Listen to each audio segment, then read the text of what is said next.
dabka ka kaca suuqyada Soomaalida maxaa ku soo beega Jimcaha عليكم أصحاب تقاليجا أدبن هالسنتين سودو هذا أصحاب تقاليجا فلنا دي مقال كان كوريست هاي سبسكرايب نصار وحكى هذا إن دعوي المدة تم بس نضل بصور دعاية وها قوشة السوقية ذا سومالية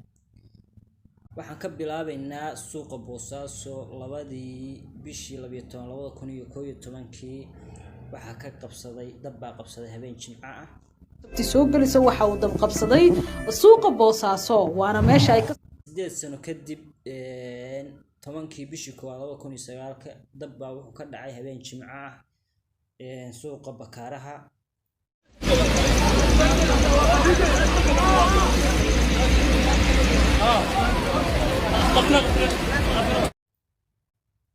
isla 18 January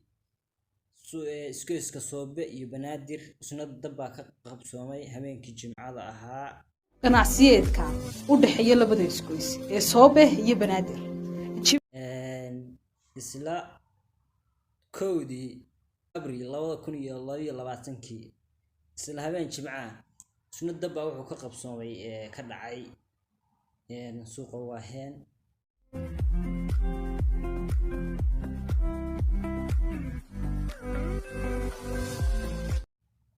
bil iyo 20 casho kadib